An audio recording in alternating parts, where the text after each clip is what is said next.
दुर्भाग्यपूर्ण है कि आप सोच सकते हैं कि ग्रामीणों के पक्ष की तरफ से एक विधायक बैठा है और फिर भी उनका व्यवहार कैसा है, तो आम व्यक्ति के साथ क्या व्यवहार होता होगा। ये कोयलांचल में क्या मनमानी हो सकती है। ऐसे ही नहीं इतने नेताओं का कत्ल हुआ है, उसमें पुलिस प्रशासन का भरपूर योगदान होता है। नहीं समझिए, ठीक है, जनता सही है कि गलत है उसका चर्चा हम बाद में करते हैं। इनकी तरफ से एक विधायक पक्ष लेके आया है तो कम से कम मैनेजमेंट को सामने की बात करनी चाहिए थी, एसडीएम को आके सामने बातचीत करनी चाहिए थी। विधायक जी ये ठीक नहीं है, ये उचित नहीं है, आप लाठी लेके पहुंच गए। कुछ लोग बोल जी धनबाद संगठन में छपा है कि 58,736 आवासों पे कब्जा है, जिनमें तो समझ सकते हैं ये धनबाद का मामला है लगभग 60,000 और यहाँ बोकारो में सिर्फ बेरमो का मामला है 6,000। फिर बोकारो सेल की बात करेंगे तो ऐसे अनगिनत कब्जे हैं। तो हम इसीलिए आए थे कि उसमें प्रशासन हमारे जो यहाँ रैयत हैं, ग्रामीण हैं, विस्थापित हैं, उनके साथ दुर्व्यवहार कर रही है। हम कब्जा काय करेंगे, हमको ये सब घर में हमको रहने का कोई शौक भी नहीं है, हमको क्वार्टर का कोई शौक नहीं है। हम गांव देहात में रहने वाले लोग हैं, गलत तरीके से चीजों को प्रस्तुत कर रहे हैं। यहाँ मामला ये है कि ग्रामीण लोग, चूंकि यहाँ जो ग्रामीण लोग हैं, जो रैयत विस्थापित हैं, ये उनकी लड़ाई है, ये उनके स्वाभिमान की लड़ाई है। यहाँ लगभग 5,500 क्वार्टर ऐसे हैं जिनमें लोग अवैध तरीके से रहते हैं। ये मामला यहाँ महत्वपूर्ण है, तो इसी को लेकर ग्रामीण लगातार आवाज उठा रहे हैं, लेकिन कोई इनकी आवाज को सुन नहीं रहा था। तो ग्रामीणों को हमने ही कहा कि अगर सही रास्ते से सीधी अंगुली से घी नहीं निकल रहा है तो अंगुली को टेढ़ा कीजिए, आप भी क्वार्टर में घुस जाइए, अपने प्रशासन आएगी, मीडिया मैनेजमेंट आएगी और जरूरत पड़ता हम भी आएंगे। आपको इन सब क्वार्टरों की कोई आवश्यकता नहीं है। तो दरअसल मामला ये है, 2 बजे रात को कोई यहाँ क्वार्टर कब्जा करने छूट जाता है। दिन में 2 बजे रात को हम आए थे कि पुलिस प्रशासन यहाँ मनमानी कर रही थी, जो यहाँ लड़के थे, रैयत थे, जो विस्थापित लोग हैं, उनके साथ बदसलूकी की जा रही थी। उसी घटना को सुनकर हम रात 2 बजे आए थे और फिर हम अपना क्षेत्र में चले गए। हम नवाडी में जनता दरबार लगाए, हम डुमरी में जनता दरबार लगाए। हमें फिर सूचना मिली कि फिर एसडीओ महोदय भी आके यहाँ मनमानी करने लगे हैं, तो फिर हम उठ के चले आए। तो यहाँ हम रात को भी आए थे अपनी जनता के लिए और अभी भी आ रहे अपनी जनता के लिए। ऐसे क्वार्टर की हमें कोई आवश्यकता नहीं है, ऐसा कोई आवाज नहीं है। लोगों ने, चूंकि देखिए आप जान रहे हैं कि जब प्रशासन और जब पुलिस सामने आता है तो आम लोगों को पहचानती नहीं है, आम लोगों को लाठियों के साथ उनका मैंने स्वागत करती है। तो इसीलिए हमने कहा था कि अगर आपको जरूरत पड़े तो हमारे नाम का इस्तेमाल कीजिए, कोई दिक्कत नहीं है। मतलब ये माना जाए कि अब मामले को जनता तक पहुंचाने के लिए इस मामले को हम बिल्कुल नेशनल मीडिया तक पहुंचाने के लिए किए, तो नेशनल मीडिया तक ये मामला गया है। ये मामला पूरे राज्य में, पूरे जिले तक गया है। इस मामले को हाईलाइट करना मेरा मकसद था। चलिए, तो आपका ये जो पहल है, इससे क्या लगता है कि सीसीएल जो अवैध क्वार्टर का जो आप मांग कर रहे हैं, क्या वो खाली करवा? देखिए, हम स्पष्ट कहना चाहेंगे, या तो सीसीएल अवैध क्वार्टर को खाली करे, या तो हम तमाम रैयतों को कहेंगे कि अगर सीसीएल गैर कानूनी है तो क्यों आप क्यों मतलब राजा हरिश्चंद्र बन के बैठे हैं, जितना सक्षम है, जो क्वार्टर दिख रहा है कब्जा कर लीजिए। हम सेल को भी कहेंगे, सेल में जो बोकारो के लोग हैं, जब वहाँ खटाल बसा है और कि कोई कुछ नहीं कर पा रहा है, तो सेल के जो विस्थापित 19 गांव के लोग हैं, 84 मौजाके के लोग हैं, पूरा गांव 10,000 5,000 लोग जाएं और जो जमीन खाली है वो कब्जा करें।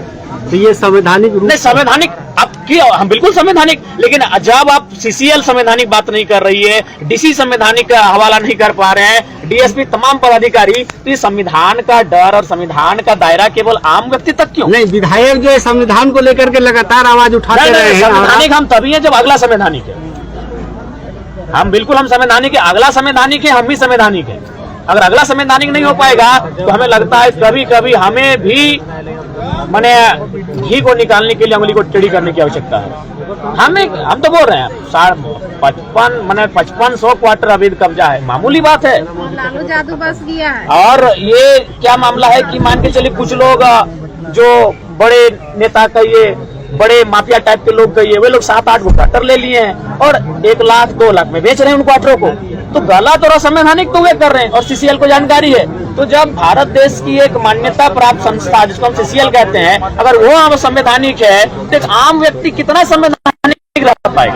इसीलिए संविधान, जब सभी लोग संविधान का पालन करेंगे तभी संविधान की सुंदरता रहती है। इसीलिए वे तो सक्षम पदाधिकारी है, उनको सबसे पहले संविधान का अनुपालन करना चाहिए और कल ही सीसीएल कर्मियों के अलावे जो लोग भी हैं उन्हें खाली करवाना चाहिए। हाँ, हम एक, चूंकि यही मेरा तर्क रहेगा, तो इसीलिए हमने ये आज नया थोड़ी हमको लगता है। इससे पहले भी कुछ दिन पहले चंद्रपुरा में आज कभी बीटीपीएस में तो कभी आपका मकोली में इस प्रकार की घटनाएं घटती है कि जब गांव का आदमी क्वार्टर में जाता है तो उनको दुत्कार किया जाता है, और जब कोई माफिया प्रवृत्ति का संरक्षण लेके आता है तो उसको एक नहीं 7-8 क्वार्टर दे दिया जाता है। तो एक्चुअली से लोगों की बात कोई सुन नहीं रहा था और सही रास्ते से कोई सुन नहीं रहा था, तो मानते हैं ये रास्ता थोड़ा टेढ़ा था, लेकिन मामले को हाईलाइट करने के लिए ऐसा करना पड़ा। पर मामले को देखते हुए ऐसा लग रहा था लगभग 4 से 5 थाना का पुलिस आई थी। तो नहीं, ये सबसे बड़ा दुर्भाग्यपूर्ण है कि आप सोच सकते हैं कि ग्रामीणों के पक्ष की तरफ से एक विधायक बैठा है और फिर भी उनका व्यवहार कैसा है, तो आम व्यक्ति के साथ क्या व्यवहार होता होगा। ये कोयलांचल में क्या मनमानी हो सकती है। ऐसे ही नहीं इतने नेताओं का कत्ल हुआ है, उसमें पुलिस प्रशासन का भरपूर योगदान होता है। नहीं समझिए, ठीक है, जनता सही है कि गलत है उसका चर्चा हम बाद में करते हैं। इनकी तरफ से एक विधायक पक्ष लेके आया है तो कम से कम मैनेजमेंट को सामने आके बात करनी चाहिए थी, एसडीएम को आके सामने बातचीत करनी चाहिए थी, विधायक जी ये ठीक नहीं है, ये उचित नहीं है, आप लाठी लेके पहुंच गए। कुछ लोग बोल रहे थे महिलाओं पे लाठी मार, महिलाओं पे लाठीचार्ज हुआ है, इनकी चुनियां तोड़ी गई है, इनके हाथों में चोटें लगी है, जैसा माहौल बन गया था यहाँ पे। बिल्कुल, ये बहुत ही दुर्भाग्यपूर्ण है। तो वही तो हम बताना चाहते हैं कि वही हम बताना चाहते हैं, वही हम बात अपना रखना चाहते हैं कि एक विधायक ग्रामीणों और रैयतों के पक्ष के आया है, पक्ष की तरफ से आया है, तो इनके साथ ये दुर्व्यवहार है, तो आम व्यक्ति का क्या हाल होगा। अभी आपका अगला कदम क्या होगा? हमारा अगला कदम यही होगा, हम लोग कानूनी प्रक्रियाओं से और इस प्रकार के दोनों हमारा एक टीम कागजी कलम और कोर्ट के सहारे इस मामले को लिखित रूप से लेके जाएगा, और एक टीम हमारा इसी प्रकार आंदोलनों के माध्यम से जो गलत तरीके से जो चीजें चल रही है उनके खिलाफ अपनी आवाज। मतलब एक तरीके से कहा जाए अवैध कब्जा खाली करो अभियान चलेगा, चलना ही चाहिए, गलत बात है। क्यों अवैध कब्जा भाई, क्यों अवैध कब्जा? भी 1-2 नहीं 5,500 क्वार्टर, और धनबाद में भी शायद 6 13 नहीं, हमको लगता है ज्यादा, वहाँ 8800 कुछ आसपास है। पुलिस वही लोग को संरक्षण दे रही है। तो चूंकि पुलिस संरक्षण उन्हीं लोग को इसलिए देती है क्योंकि पुलिस की माफियाओं का आगे नहीं चलती है, और कोयलांचल में जो है जो दबंग प्रवृत्ति के लोग हैं, माफिया प्रवृत्ति के लोग हैं, उनके हाथों में कोयलांचल है, इसीलिए आम व्यक्ति सताए जा रहे हैं ना। तो अगर आज आम व्यक्ति की आवाज को उठाने के लिए आज ये 70 वर्षों से सही रास्ता चयन कर रहे हैं, आज ये 1986 से कोई 1985 से सही रास्ता का चयन कर रहा है।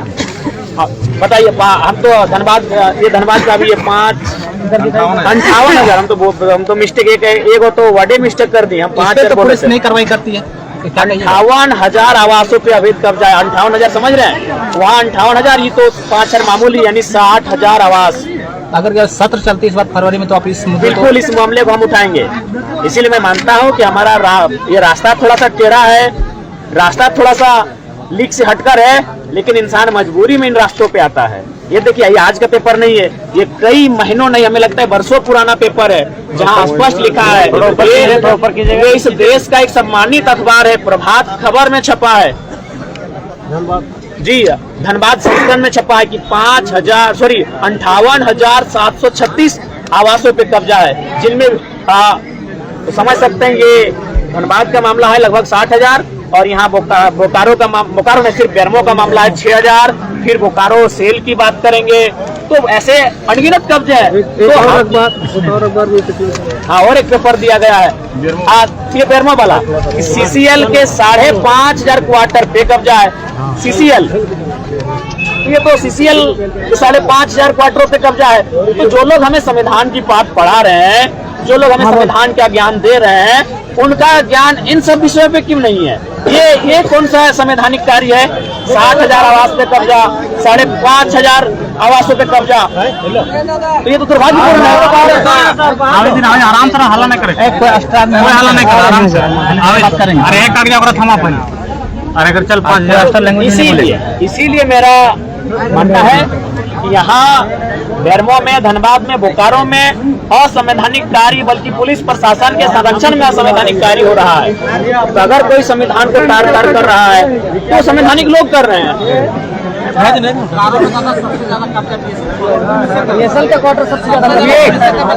विधायक जी आने दो ठीक है, थोड़ा हुआ बनेगा, ठीक है सीधा। हाँ, विधायक भी बड़ी बात कर रहे हैं, आपको पुलिस के साथ बर्ताव नहीं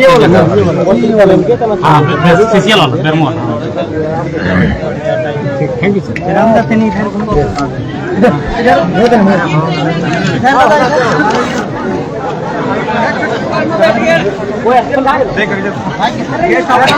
नहीं आएगा।